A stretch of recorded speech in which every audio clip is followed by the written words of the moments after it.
I'd like to introduce our main presenter, John Bassett. John is the CISO and CTO, as well as the Executive Vice President at GSI. John is a highly experienced IT specialist with over 25 years of experience in cybersecurity, JD Edwards, cloud, software engineering, network management, system implementation, and enterprise application technology. John's a certified CISO as well as an ISO 27001 lead implementer. John's a graduate of The Ohio State University and is based out of Mansfield, Ohio. John, take it away. Hey, thanks, Bill. I'm going to share my screen. You'll need to allow Yeah, me to let me share, Bill. stop here and go Yeah. for it, John. Can you hear me? We can. Okay, I can't share my screen. Will you allow me to share? I just stopped sharing. You should be Okay. able All to. right. There. Can you see it now? It's coming through. Yes, you can see it now, John. All right. Welcome, everybody.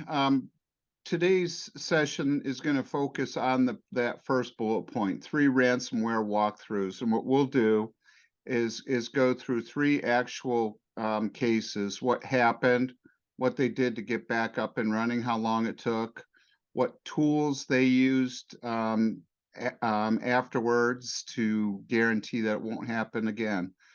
That's going to take up most of our time. If we have to, I may skip some of the other material because we have a previously recorded webcast on it. But if I go fast and we get through, it's great. And as many people on this call know, GSI is known for its JD Edwards experience. If you're here because of that, you can listen in on that. If you're here and that's not of concern to you, you're welcome to. They will only last a couple minutes. Stick through if you have questions, or you can drop at that point. But we'll have some follow-up material at the end. All right, so let's get going. I went the wrong way. Okay, so here's a statement that I like to tell everybody. It says the only way to be 100% sure that your system is safe is to turn it off. However, then you have 0% functionality. So you just kind of have to balance that. The minute you turn it on, you are no longer 100% safe. And that's becoming more and more true every single day. So let's go through some of our cases. We'll start with our first one. This was actually not a JD Edwards client. This was just a small construction company, but I wanted to bring it into focus because of one thing that I'll explain towards the end. Excuse me. So, but I'll get into the reason why I've included it at the end. They weren't running much. Very small company. Excuse me. They had basically Exchange Server, QuickBooks, and Microsoft Office. Now, interestingly enough, they did have 2 support companies, one that was handling the firewall and one that was handling the internal architecture and backups and all that. Now, they did have monitoring in place, and they had some pretty good monitoring in place, but the internal place did not exactly, since they weren't responsible for the firewall monitoring company did not have outbound traffic monitoring in place. They did have endpoint protections, a couple servers, a few workstations, and interestingly enough, they did have air-gapped backups in place. So sounds good, right? Sounds really good, like they should not have ever gotten hit. Well, they did. The dark side ransomware hack group got into this system. Now, interestingly enough, there are 2 faults here that caused or that allowed this to happen. The first fault was that there was an Exchange server patch that failed. It looked like it had applied, everything looked like it did, but digging in deeper, the patch did not apply to their Exchange server properly. So the hacking group got in through there and they managed to install their software. The problem is that it really couldn't talk back to the home because the firewall rules did not allow for that kind of traffic, and it was actually on port 3389, NSMB port. So 6 months later, they were in the system, continually trying to ping their home base and failing.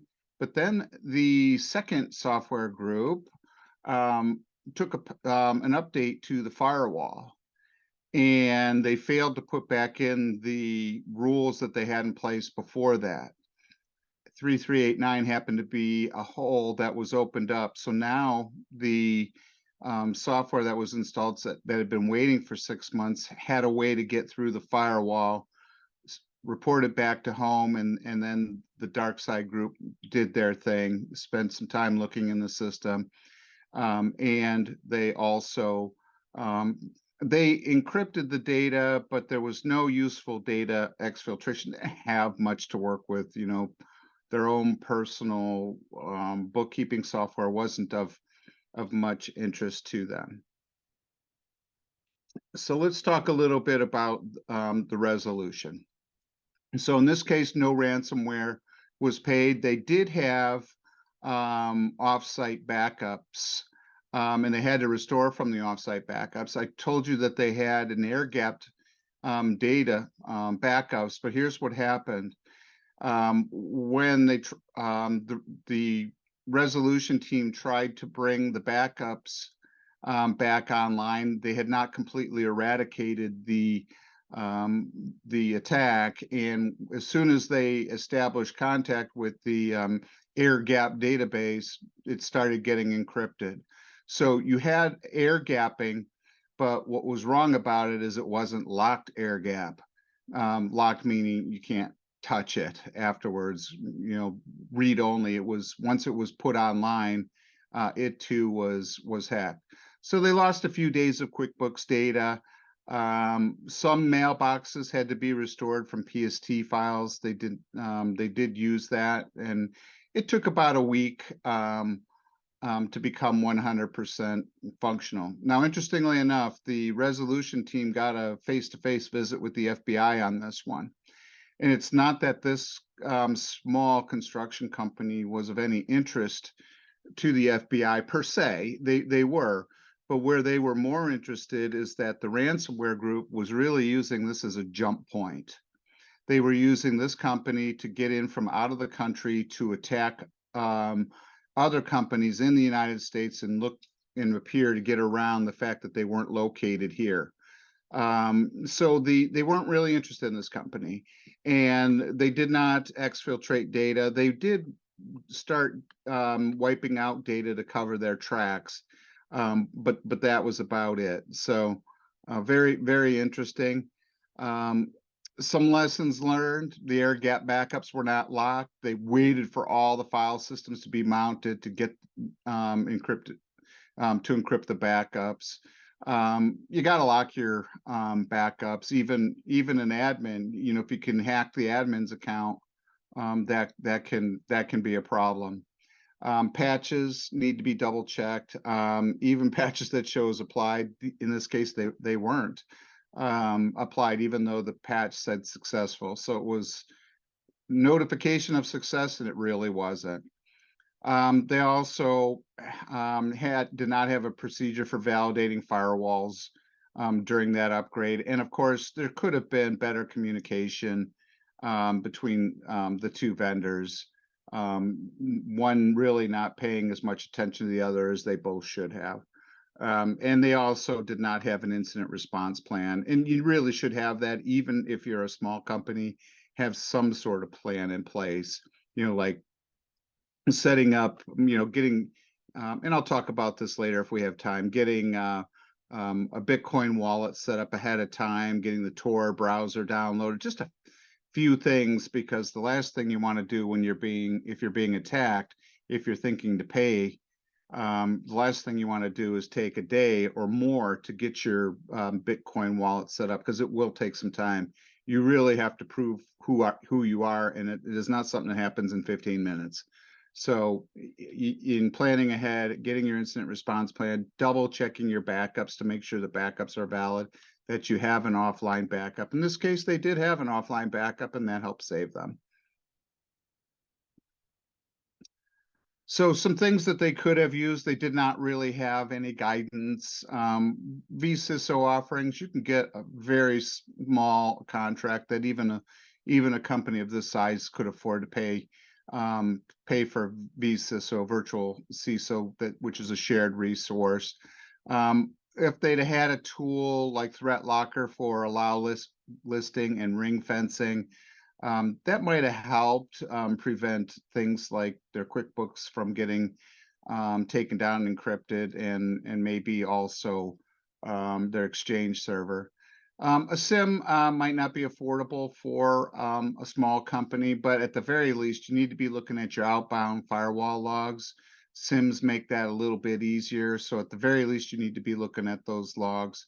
And of course, I'm always a big fan of DNS protection, like DNS filter or OpenDNS/Cisco Umbrella. That captures roughly 80% of GSI's malware and smaller attempts through phishing. It just catches so much. It's not perfect, but it is a frontline tool that makes life a lot easier. Okay, so the second one is more of a JD Edwards. It is a JD Edwards ERP attack. It was a utility company. They were running JD Edwards. They have hundreds of users, not thousands, but they had 50 or so plus servers in place at a primary and secondary site. They were using Oracle database with DataGuard to replicate data from a primary to a secondary. One thing I will say about traditional DR, go back 10 years and you think of DR.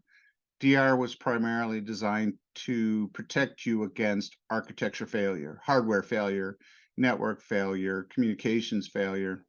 But traditional DR is not real good at protecting against ransomware, where you have threat actors that fully understand how your hypervisors work, your operating systems work, the DR tools. They understand that most people use Commvault or Veeam or some variation of doing backups, and they know to look for that. Architecture failures, aren't out to get you. Ransomware is. So they used a combination of Windows, Linux servers, and an Oracle Data Appliance, ODA. They had a lot of backups in place, both at the file level and at the database level, and they did have their endpoint protection. So what happened? Well, DarkSide ransomware group again, the same one that hit the Continental pipeline right around the same time. And where this company was weak was in their VPN. It was unsecured, and all it required was credentials. It did not have multi-factor authentication, and they got in that way. So it's one of the low-hanging fruit. If you don't have secured VPN, it's one of the first things you should look into. Attackers were in the system for months. They were not looking at outbound logs. And the hackers figured out how to, elevate their access. Even the backups in Commvault in this particular case were penetrated. So they were in for a while, and they corrupted the backups as well. They were using VMware, and they were able to shut off VMware and get the VMDK files encrypted. There was no known data exfiltration. This happened right around the time that just started becoming popular. They were more just looking for ransomware at this point in time, and data exfiltration was not at the top of their mind. So what happened? No ransom was paid. The system was not restorable at the VM level at all. They pretty much got almost all of the backups for this place, the VM backups, the operating system. Basically, their golden images of their runtime servers were not available. However, on one of the appliance devices that the hacker did not know that much about was a single undamaged database full backup. It was not encrypted, so we knew we had that. And basically, in this particular ERP system, if you have a more modern implementation of the JD Edwards, most of the metadata is stored in the database, and that was the case here. And we were able to rebuild the system from just the database file. All the supporting machines could be rebuilt. There were a few things that weren't readily available, like the software update in JD Edwards speak, ESUs and ASUs. That wasn't available as to what had been applied. But the next update that they took kind of rectified that. It was a minor issue. They were down for about 3 weeks, and of course, the FBI was involved here. Back then, you didn't get as much help as you get today. The FBI is a little more interested now. You can get a hold of CISA.gov or EC3. There's a bunch of places you can contact, but GSI tends to just work with the FBI Central, just because we have before we know how to get a hold of them. Couple of lessons learned here: multi-factor authentication, password change frequency, and password complexity, all critical. Immutable backups is absolutely necessary, and in all cases, immutable is not necessarily good enough. It needs to be immutable with lock if it's sitting in a cloud, or even in your own data center. You need to make sure, even if they get the tenancy, let's say you're in Microsoft Azure and they get the tenancy admin's ID through a phishing hack, with immutable backups with lock, even that, they can't change, they can't delete the backups. So that means even you, if you are the administrator, you can't. You have to define your strategy ahead of time, how files are going to get copied to it, and using a policy that you have a couple of weeks to develop. Those backups will only disappear under the policy that you previously defined before any kind of perpetrator got in. Very necessary. Back 20 years ago, we had worm drives, write once, read many, which you could never write over the top. You don't see many of that. Tape backups are becoming a thing of the past. But those are also good thinking if you have such a device. Although, if somebody gets in and they've got plenty of time, they may wait it out, might corrupt your backups, and so that you're backing up all the wrong things. But it's a good thing if you test them and you know that your tape backups are good. Also, thing to keep in mind, in the next one, I'm going to skip the last one here because the next example will explain it. You need all the protections in the world of your servers with their operating systems, putting CrowdStrike on it, can be meaningless if you don't protect your VM layer, virtual machine layer. But I'll go more into that in the next one. Couple of tools. They did use outside vCISO to help them prepare, find the right tools, getting CrowdStrike involved to try to help them test every machine. Oh, I'm sorry, not CrowdStrike. They used Carbon Black in this particular case. Great solution. A SIM, they're a big enough company. SIM probably makes sense to them, and I believe they've since engaged a contractor to implement SIM for them.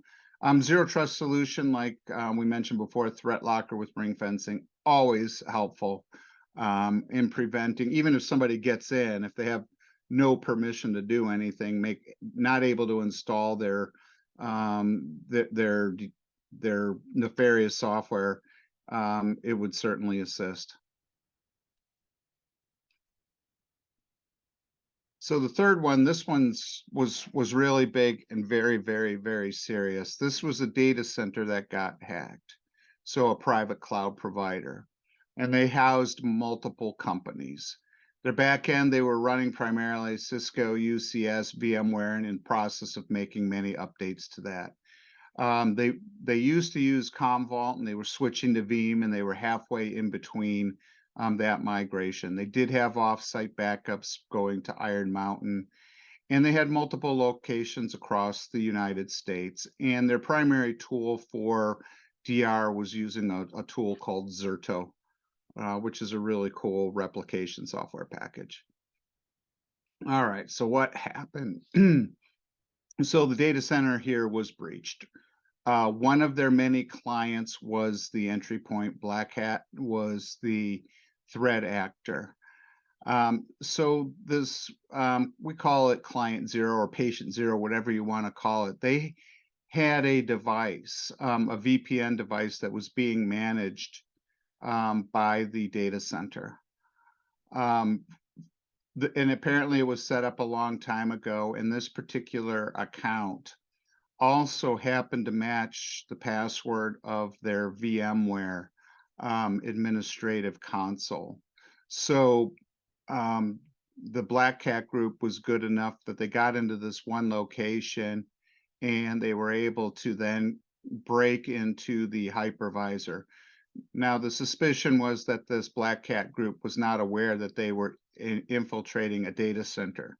They did exfiltrate data, but only with patient zero, which was the indicator that they weren't really sure what they were doing. They just knew they had a lot of machines, a lot that they could get at. Encryption was very, very fast, and all of the OS layer protections offered little protection as the VMDKs were hit. Now, they did have signs ahead of time that they were monitoring their outbound logs. They kind of knew something was happening, but it wasn't definitive. And they did have some clues, and maybe they could have done a better job of recognizing it because they did have clues that they were being attacked. So this one was particularly bad because they found the Commvault solution, and in fact, that was one of the signs that things were not in place because Commvault was acting very weird, and they basically had to restore from a week-old backups and restored for multiple clients. I don't exactly know how many, and I don't even want to speculate how many companies were affected. We also suspect that the ransomware was paid, as mysteriously a month later, a restoration tool became available, 6 weeks, and we were able to get some unrestorable systems. But most of the clients that GSI worked with restored from backup, and any machine that they couldn't, they did rebuild. For the couple of machines that couldn't easily be rebuilt, they did restore them. FBI was involved from multiple locations across the country because their data centers were in multiple cities. Lessons learned, yeah, quite a few here. I'll just do some high-level ones so I can get into some of the other material that we were looking into. Credential separation. This is a classic where they modernized architecture and failed to update some of the RBAC solutions. So immutable backups were definitely a necessity and not provided at many of the places that we worked with. I mentioned this before. Traditional DR solutions are great for hardware and network fails, but not for sophisticated ransomware attacks, and this was one of those. Outbound SIM was critical, and also trust from advisors was needed. It felt like they could have done a better job of modernizing their architecture and bringing in bigger professionals in advance. Hindsight is 2020 on that one, though. Some tools. I mean, Cylance was brought in to help remediate and determine root cause and all that, but CrowdStrike or Carbon Black, something like that, was definitely needed to scan any restores that were restored. I mean, you have to make sure that the files that you're restoring from backup aren't also infected, so you need that tool. In this case, they definitely needed a more advanced SIM solution they were using. They had SIM in place, but I think they were either ignoring or needed better warning lights that there was something. That could have used more threat intelligence people on staff itself. They're a big enough company, they could have. Zero trust and ring fencing maybe would have helped, but again, we're dealing with a hypervisor attack, and you need to be concerned about that. I will voice my opinion on hypervisors. I tend to be a big, and this is just my opinion. You can say John Bassett said he prefers using cloud native hypervisors over a private cloud um, with VMware, and or even using VMware on a cloud. VMware is a target. If you get to the hypervisor of, let's say, Oracle Cloud or AWS or Microsoft Azure, the whole world's going to be in big trouble. Those hypervisors, they're not completely innocent. I know for sure that Oracle's did have a denial of service attack occur on some clients at the hypervisor layer, which is unusual. It didn't bring anything, didn't cause any damage other than outages, and they were able to identify it quickly.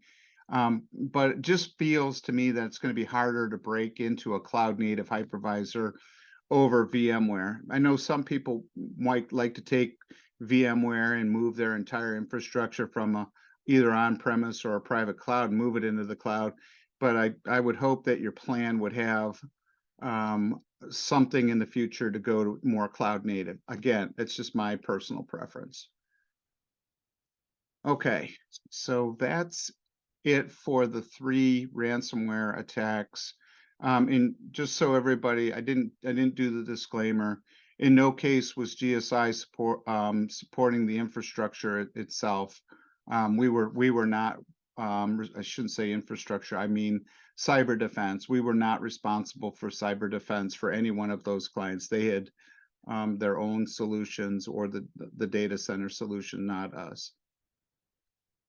Okay, so next bullet point is like, what should you do in the event that you get a cyber attack?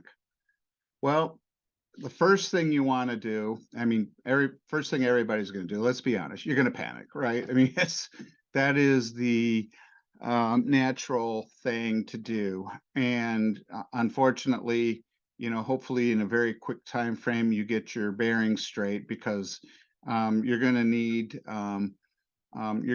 to get your head straight, and hopefully you've got an incident response plan available, printed. Make sure your incident response plan is printed, because if they encrypt your whole drive, your incident response plan, you might not be able to get at or print. The first thing you want to do is disconnect.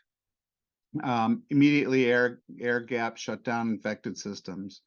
Bill Craig and I were on a call last week. Somebody called us up and they were in the middle of a ransomware attack, and they were 4 hours into it, and they had not completely disconnected.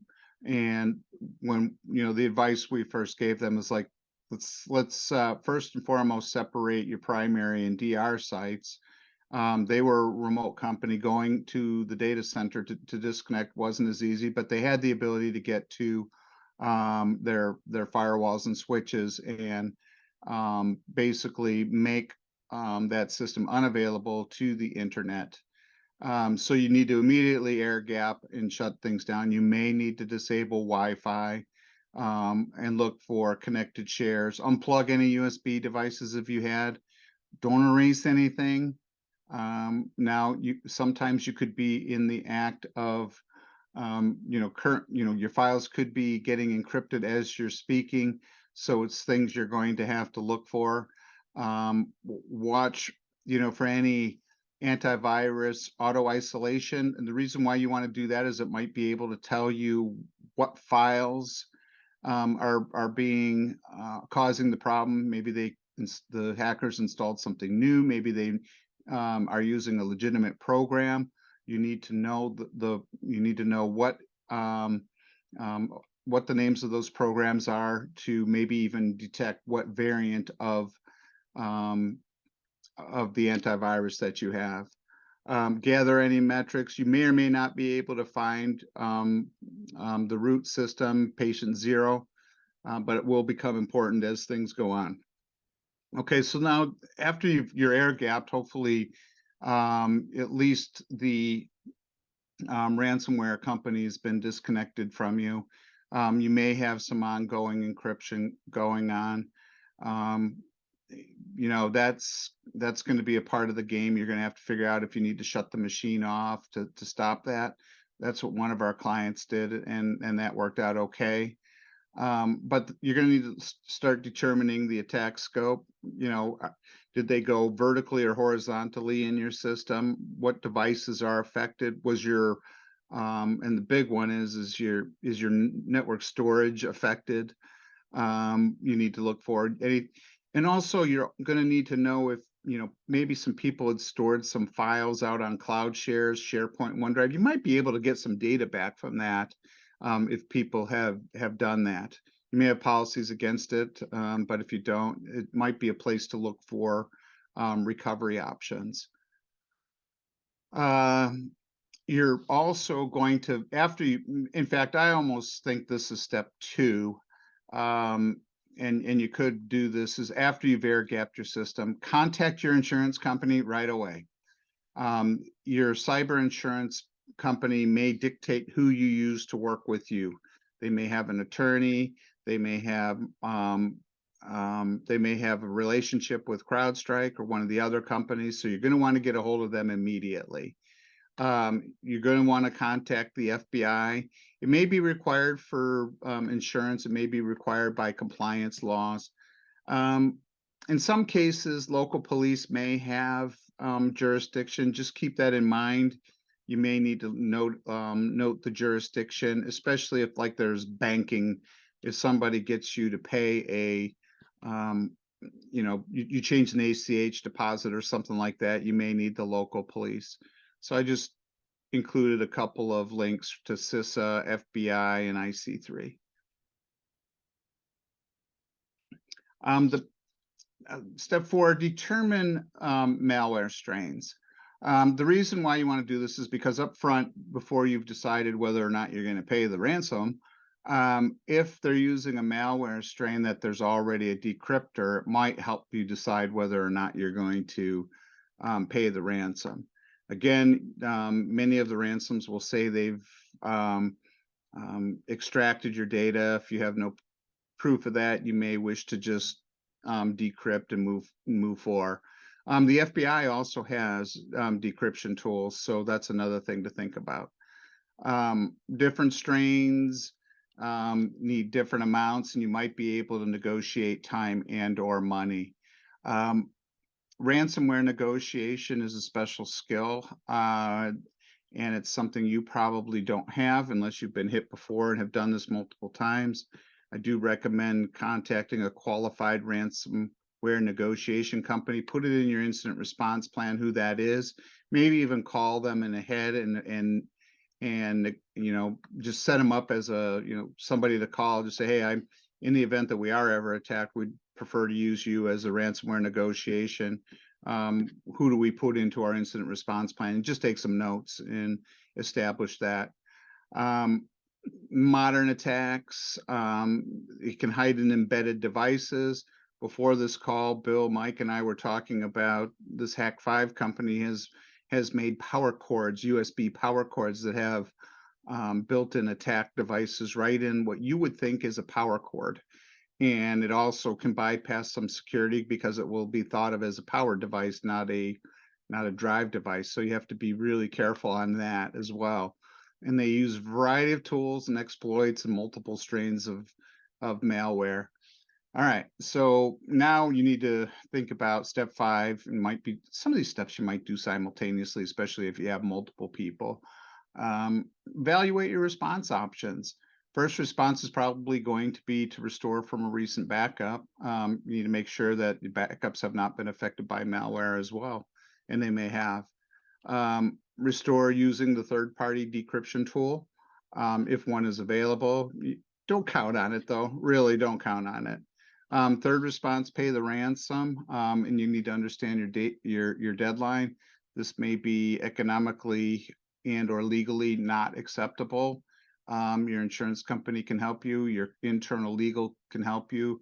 If you have an incident response plan, you will have notifications of people in your company, the compliance people, legal people.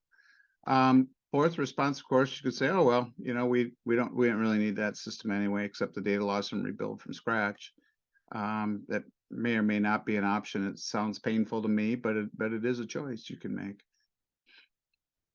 So yeah, again, be prepared in advance. If you pay the ransom, do not assume that it's over. You may get your decryptor, but they may have stole your data. And remember, these people are thieves. I will say this: there is some honor amongst thieves, though, because if you're a known group and you get a reputation of selling the data after the decryption is over, you're not likely to get paid, right? So they're thieves, but if you pay the ransom and they indeed honor the fact that they didn't sell your data, that's a reputation they want to be known as, so that if the next company comes around, they will continue to pay as well. Watch out for imposters. This is crazy. Even while you're being hacked, you could be hacked, meaning you open up a Bitcoin wallet, pay the wrong ransomware group. So be careful of imposters. I mentioned earlier, you do want to get a Bitcoin wallet set up because it can take some time. Download Tor on a machine, have it set up, have a machine set aside that you leave turned off, disconnected, that has Tor on it. Maybe you can tether to your cell phone or something like that to get out to the internet. They will tell you, all ransomware that I have seen has directed you to download Tor and get a Bitcoin wallet and pay such and such a wallet. Just make sure you're set up so you don't have to think about this. When you're being hit, this is nerve-wracking, right? You don't want to be setting this all up, waiting, oh my God, we're down, our business is down, we're losing money, and they're threatening to increase the price, etc. All right, let's see some recommendations. Immutable backups, critical with lock. Again, validate against your recovery point. Cyber criminals do not care what you have for an RTO or an RPO. They just want to get your money. Two high-level recommendations: make sure you take all patches, especially if you're connected to the internet. And often by the time you take patches, it could be too late. So you need to keep that in mind too. 30 days in many cases could be too long of a time frame, but at minimum, make sure your patches are, at least your security patches, are being updated monthly. If a machine is exposed to the internet, and this is an interesting rule, do not store critical business data on the server. And I've seen this done before. A lot of people will have middleware type servers running WebLogic or WebSphere, and it's sitting live in the DMZ. That's not a good idea. The idea is to keep that on the private network and make sure that the machine getting to that data is sitting in the internet or sitting in the DMZ via a proxy. And then you basically allow and disallow traffic only from that. So rule is, if you store critical business data on a server, do not put it on the internet. And if it's on the internet, make sure that you do not store any critical business data, just the opposite. I'm going to skip through. We've talked about much of this. You can read through this. This is the NIST framework for, design, deploy, test, remediate, and improve to make things. Education is critical. That's one thing we should point out. KnowBe4 or Mimecast have great education. According to IBM in a 2023 report, fish testing, spear phishing and phishing account for 42 to 43% of all known penetration attacks. It's easier for the hackers to get somebody to give their credentials up than it is to break let's say 256-bit encryption. And so they concentrate there. It's not that they're not trying to break encryption, they're trying to do that too. But in the meantime, they'll take all the free credentials that they can get. And again, print out your incident response plan and rescue manual. Also, if you currently have a DR plan, make sure that you also have a ransomware plan side by side or embedded in it. DR, again, great for hardware and architectural failures, not good for ransomware. So make sure that that is included in your plan. Some things you want to do, you can do an external web scan, which just basically it's like a house. If you have your doors and windows open, it's going to invite thieves in. And an external scan will tell you, hey, are your doors closed and locked? Are your windows closed and locked? Did you pull the shades down? Yes, it often detracts hackers. You're not going to look like an easy target. Now, somebody could throw a brick again through the window and come into your house and realize you have a bunch of gold sitting in the safe. But that's what pen testing is for. Remediate known holes. Make sure you don't have any weaknesses at your routers, your cable modems if you have that at some offices.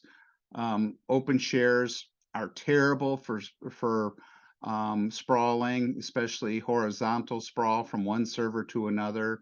JD Edwards is typically known for their 9.920, whatever your current release is, shares. That's been traditionally going back a long time.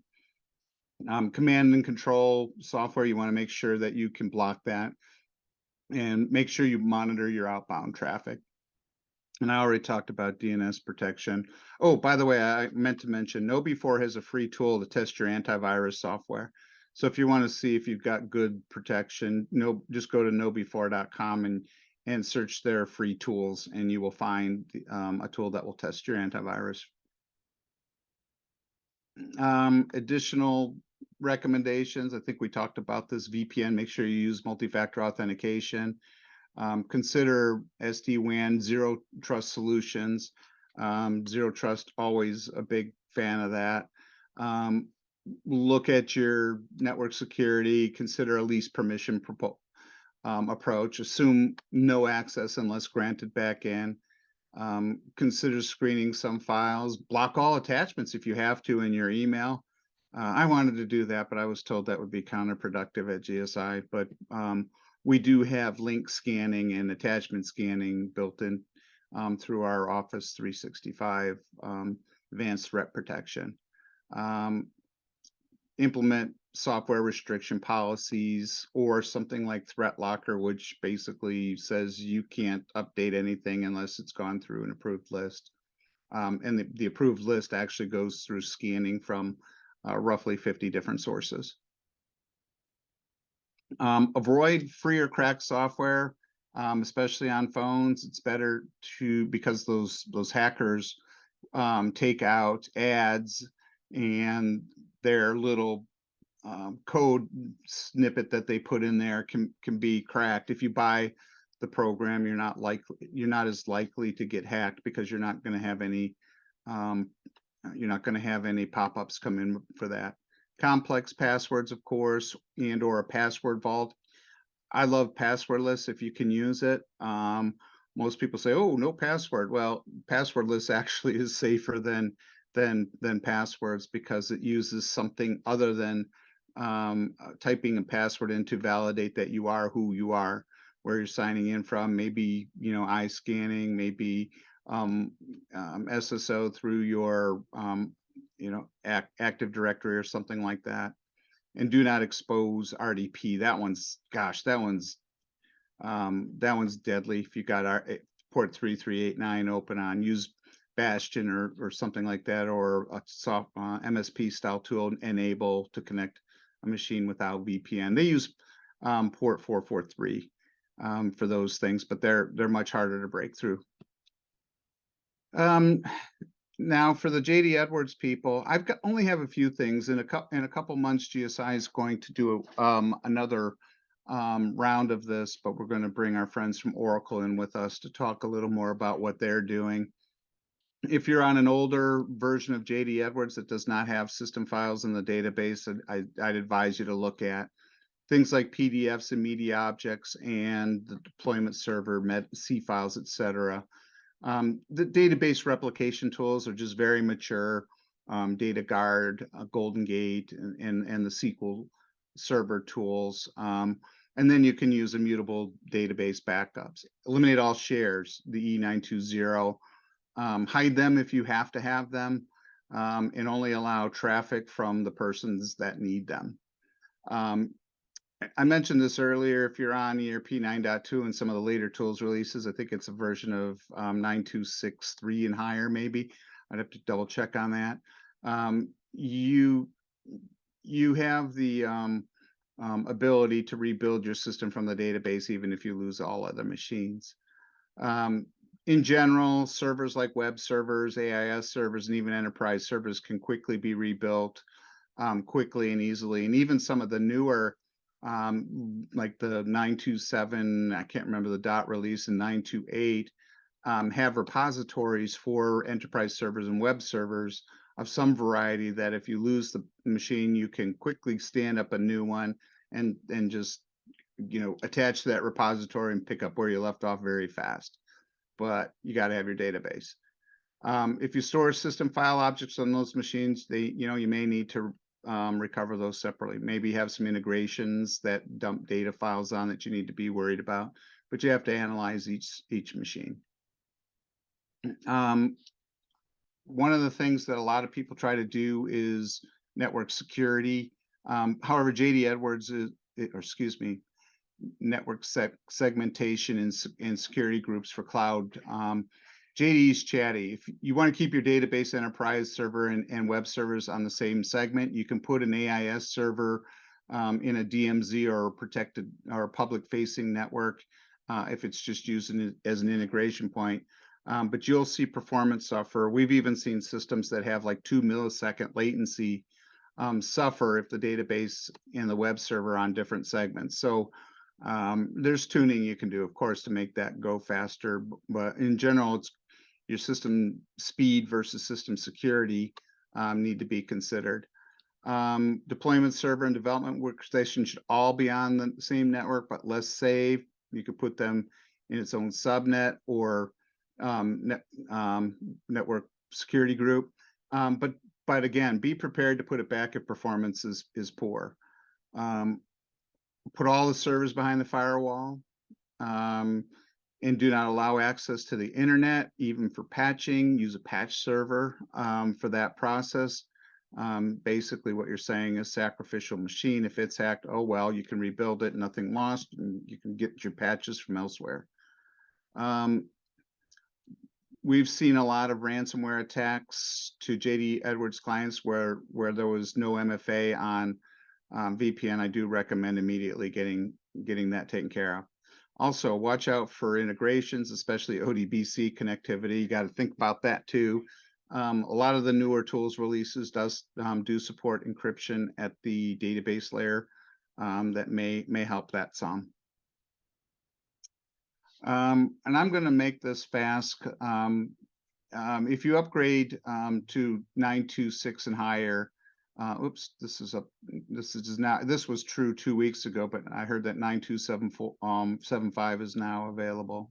Security history inside of JD Edwards has been expanded, and they basically log some things that allow you to track where somebody is signing in from, the environment, etc. And it's the P9312X security tracking. Captures data from the enterprise servers, the JAS servers, the AIS, etc. So basically, if you see John Bassett signed in from a machine located in Russia, it might indicate a problem. Maybe not. GSI has developers in Ukraine, but we have a certain number of people. We know who they are, and we have to allow them to do their thing. And we also have some people in Argentina, but you just need to know who's where. Okay, I think we're about wrapped up.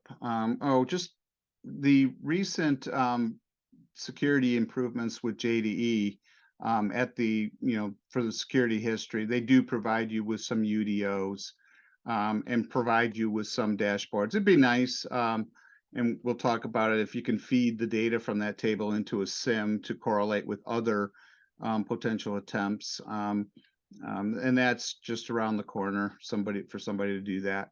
Also, I did create a link to the enhanced user security activity tracking in the presentation if you wish to learn more about that. All right, Bill, I think it's back to you. I've talked way too much. Thank you, John. If you just stop sharing, that would be great. And then Okay. I'll share my screen here. Oh, I had my final note. It's not a matter of if you will get attacked, it's a matter of when. The recent stat do I pause the share, or is that how I do it? Stop share.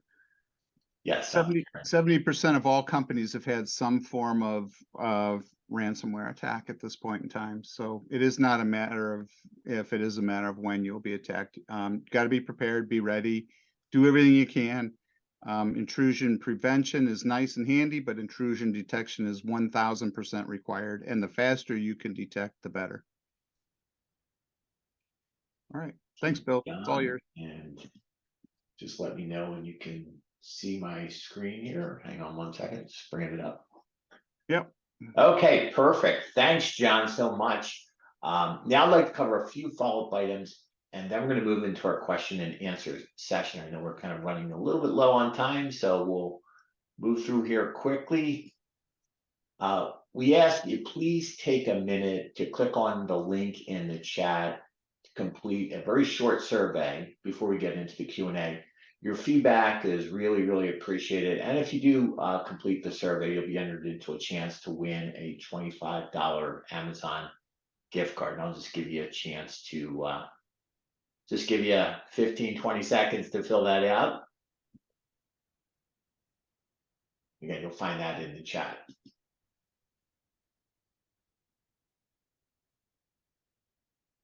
Okay, in the interest of time, we'll keep on going here.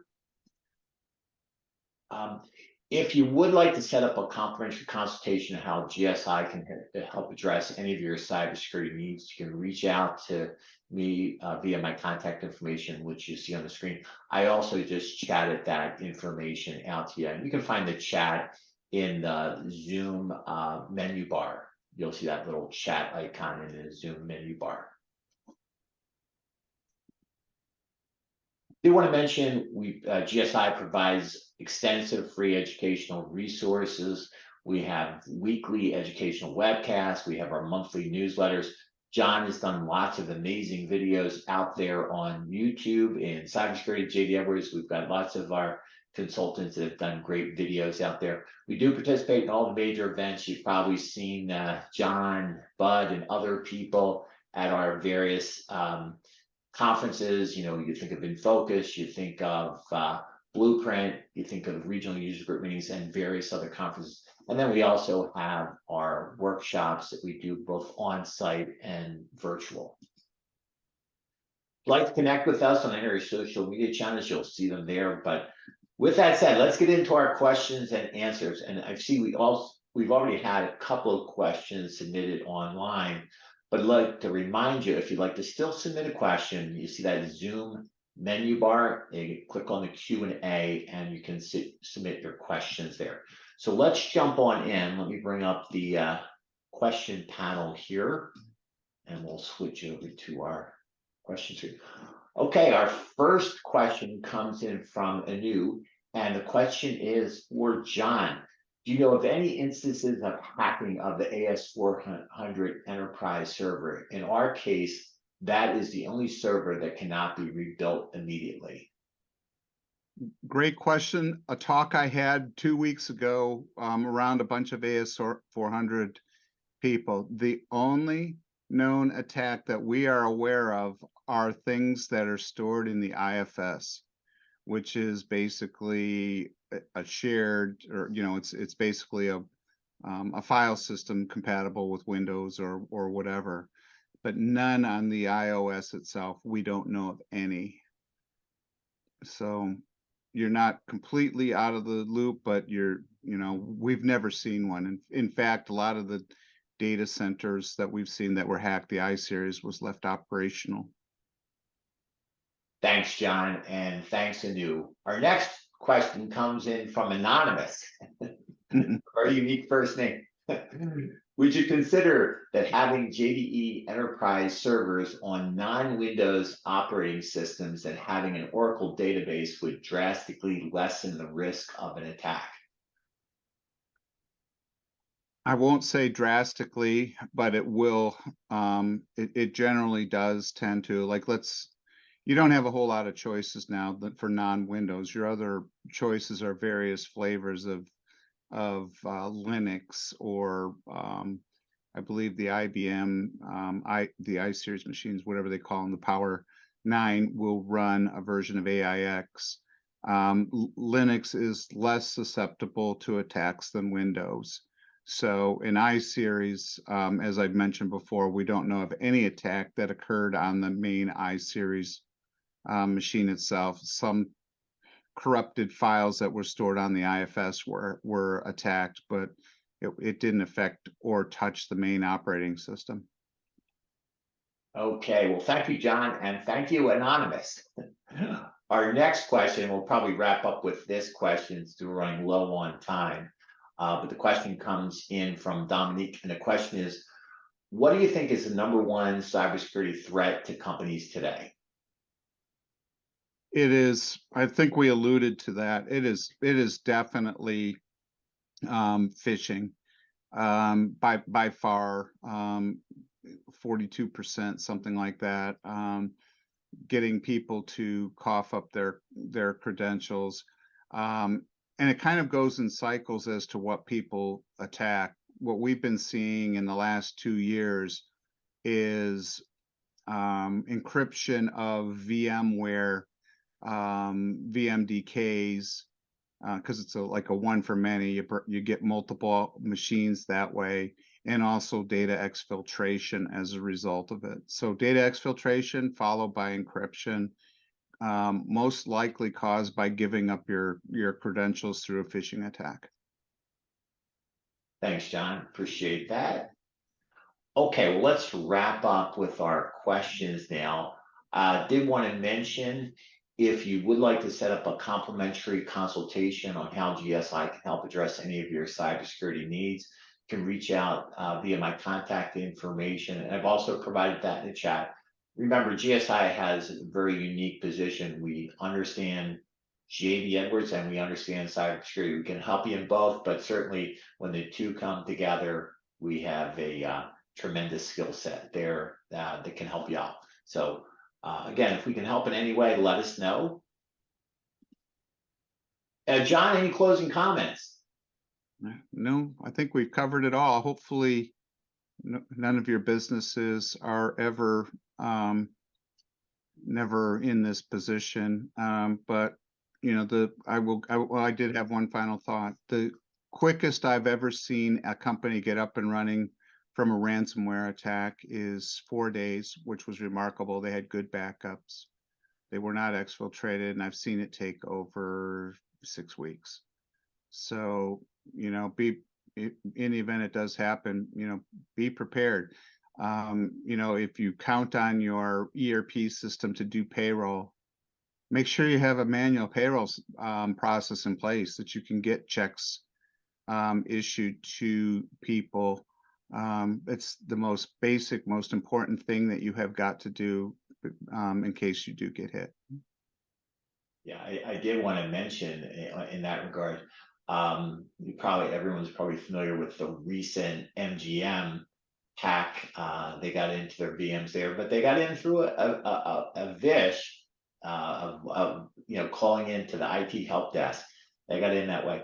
And MGM just reported, and this is public information, they just reported the other day that their loss is so far, and it's climbing, it's $110 million. I think, good part of their business that was out for like 10 days. But, now you have to look at all of the future costs, obviously the brand reputational damage that they have, how's that gonna impact their business, the fines that they're gonna have, and then of course the lawsuits. So it's a major, it could be a major hit. So again, Get your cyber insurance, do a cyber insurance checkup and make sure you got that in good shape, and that you're doing everything you need to ensure that that in the event that you are attacked, you'll get hit. And I heard that MGM and Caesars made a few mistakes in their in their cyber approach. So, but it happens. If it didn't, they wouldn't have gotten hacked. yeah, I think what was it, Caesars, they paid the ransom, so they weren't down quite as long. I think they paid ransom like $15 million, but they got back up and running. But still, you look at the long-term impact, could be tremendous. Indeed. Okay. A couple minutes Well, over. So. Yes.